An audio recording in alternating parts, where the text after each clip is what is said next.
Hello friends, I am greeting you. Today I tell you about my first contact and how it was to be the first time engaged directly by the enemy. How I felt, what I have done and my reactions. See you later after the intro.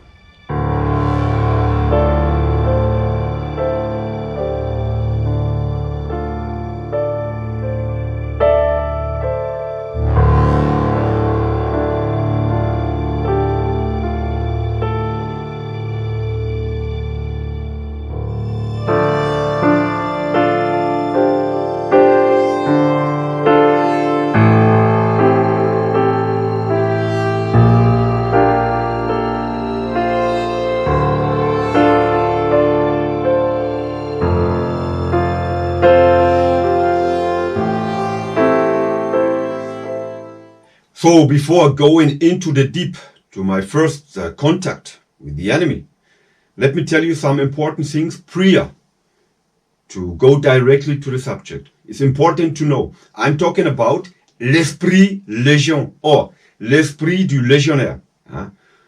The French for religion is not an army for peace. The main mission of the French for religion is making war, going to operations. This is the only and solely definition of the French for religion. Point. And there's no other definition. But the legion does not send its legionnaires to war or to combat or to operations when they are not ready. Really? When they are not ready. So behind each operation, behind your first contact, there is a big preparation. And in my understanding, and in the understanding of each legionnaire, we have two parts of preparations. Two main pillars of operations. The first one is psychological. And the second one is a practical part. The psychological part, this is your part. This is your part, right? It's not the Pope or the preacher man. This is your part. It was my part also, right? And the second thing is the tactical part or the practical part is the part of the NCOs and the old legionnaires, the ancien legionnaires, who has been already in combat, right? So let's talk about the first part first. In our ranks in the French for Legion, we had a colonel, lieutenant-colonel Ami Laquari, Dimitri Ami Laquari. And he once said, our best way to show our gratitude to France for the welcome they gave us is to die for France, is to die for the French for religion. And this is true. Imagine the young man coming from wherever, joining the Legion. The Legion opens the door for him. They don't ask him, where do you come from? What do you want? What is your background? No. They engage him and they trust him. And they give him a second chance. And the legionnaire, in his head, to show his gratitude for the second chance, to give back the trust, to pay back his gratitude, he is ready in his head to die for the Légion étrangère. And this is absolutely true. Absolutely. This is very important to understand. So when he goes out in the field to combat, to operations, he is ready to die for La France. Point. The second thing is the practical thing. This is the part of the officers and the NCOs. So let me give you an example. I'm talking about instruction. I'm talking about instruction really, really close to reality. As close as possible to reality. And this happens in the French for Legion on a daily basis. My example, in 1995, I have been with my platoon in the Republic of Central Africa. I was deputy platoon leader. And we made a shooting maneuver with the whole platoon, 3 groups. And we fell in an ambush. And we deployed immediately with 3 groups, and we made war like the old Prussian army, the old German army. One group covers the action of everybody immediately who fixed the enemy. Second group secures the outside, security the outside, secures the place, the scene of operations. And the third group goes by the flank, even left or right, and attacks the enemy immediately and directly, with hand grenades and with shooting guns, right? With machine guns. Not with machine guns, with Schnellfeuergewehre, right? And on the first group, who covers the action, we left all the MGs, what means the Maschinengewehre, the machine guns, and we left all the sniper rifles, to cover the action, heavy fire, to bring heavy fire to the enemy. And it was so real because we did it with sharp ammunition, with live rounds, of course, that until between the group who went to the left side to attack the enemy and the fire of the cover group, you could not put a hand. And when you stretch out your hand, and it could be that your hand was hit by the friendly bullet, It was real close to the man, real close to the man. You could smell the bullet, you could see the bullet, you could feel the bullets, Reality-based instruction, and this is so important. And then the third thing is the anciens, who already have been in combat. You live with them, in the same room, in the same camp, in the same company, and you talk with them, and then they tell you how should you react, what NCOs expect from you. They give their experience to you, and they tells you, put your ass down, get cover, get your ammunition ready, how to prepare your ammunition, is your weapon loaded or not, put your heels down immediately, seek cover there, don't seek cover there, how far is the enemy maybe away, with what kind of weapon is shooting at you, how can you get your best chance on your side not to be killed immediately.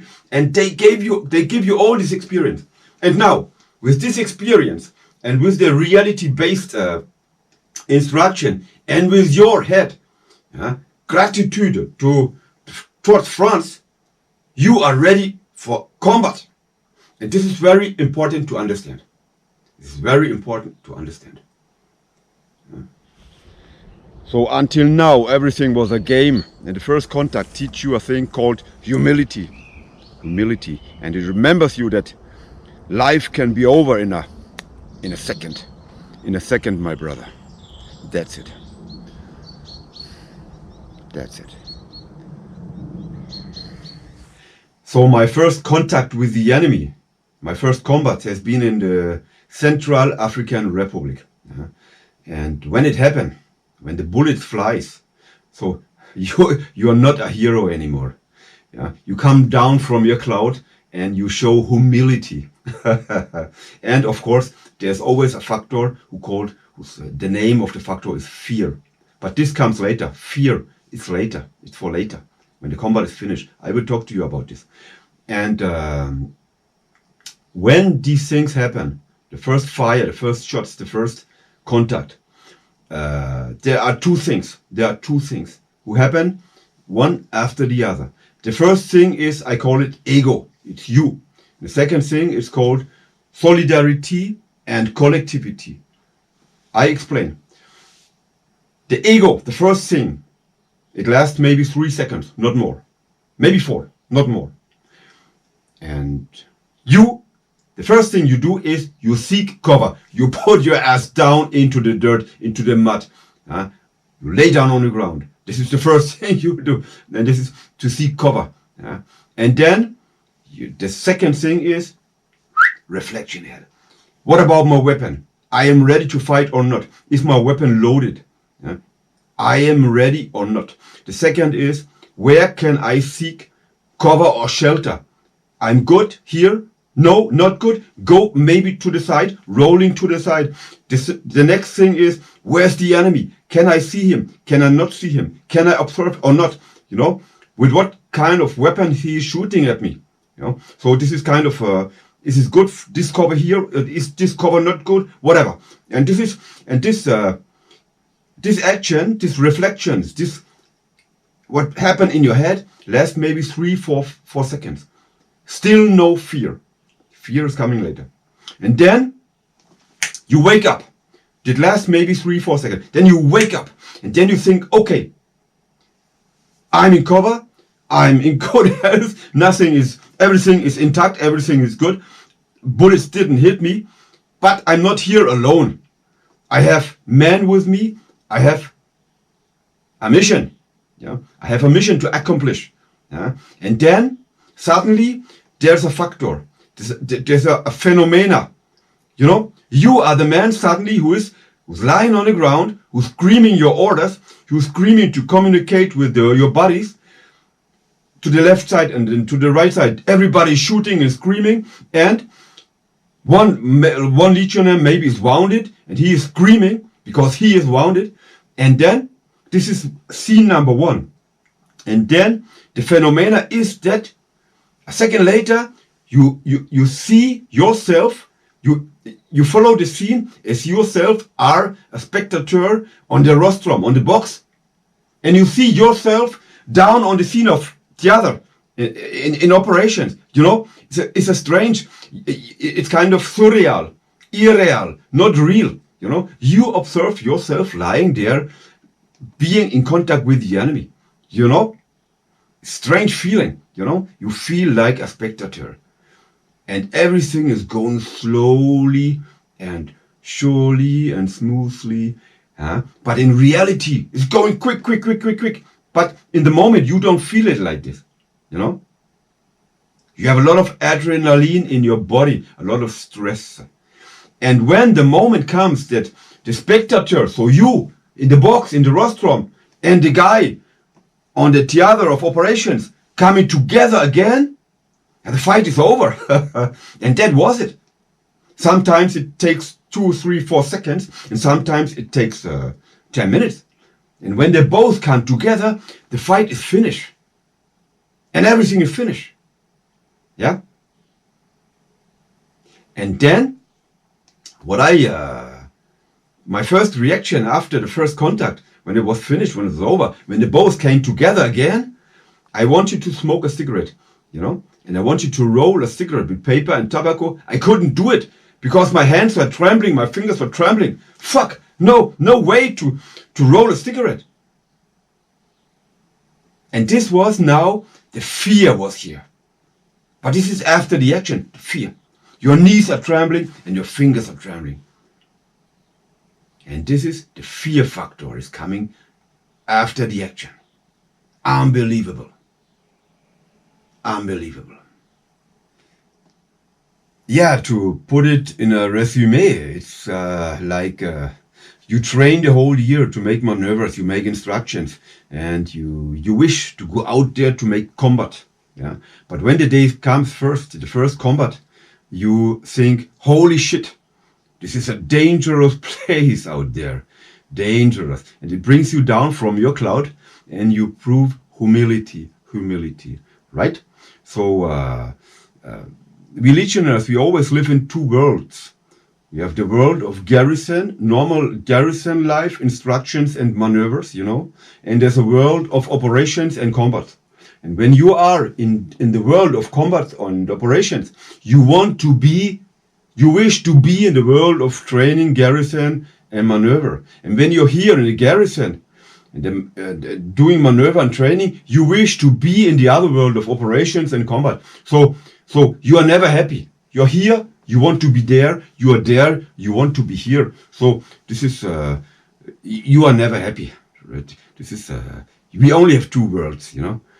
And I remember then came the second intervention, second operation, the third intervention, and so on. And the day had come that I have been a junkie, an intervention junkie, and you know, then you want to go.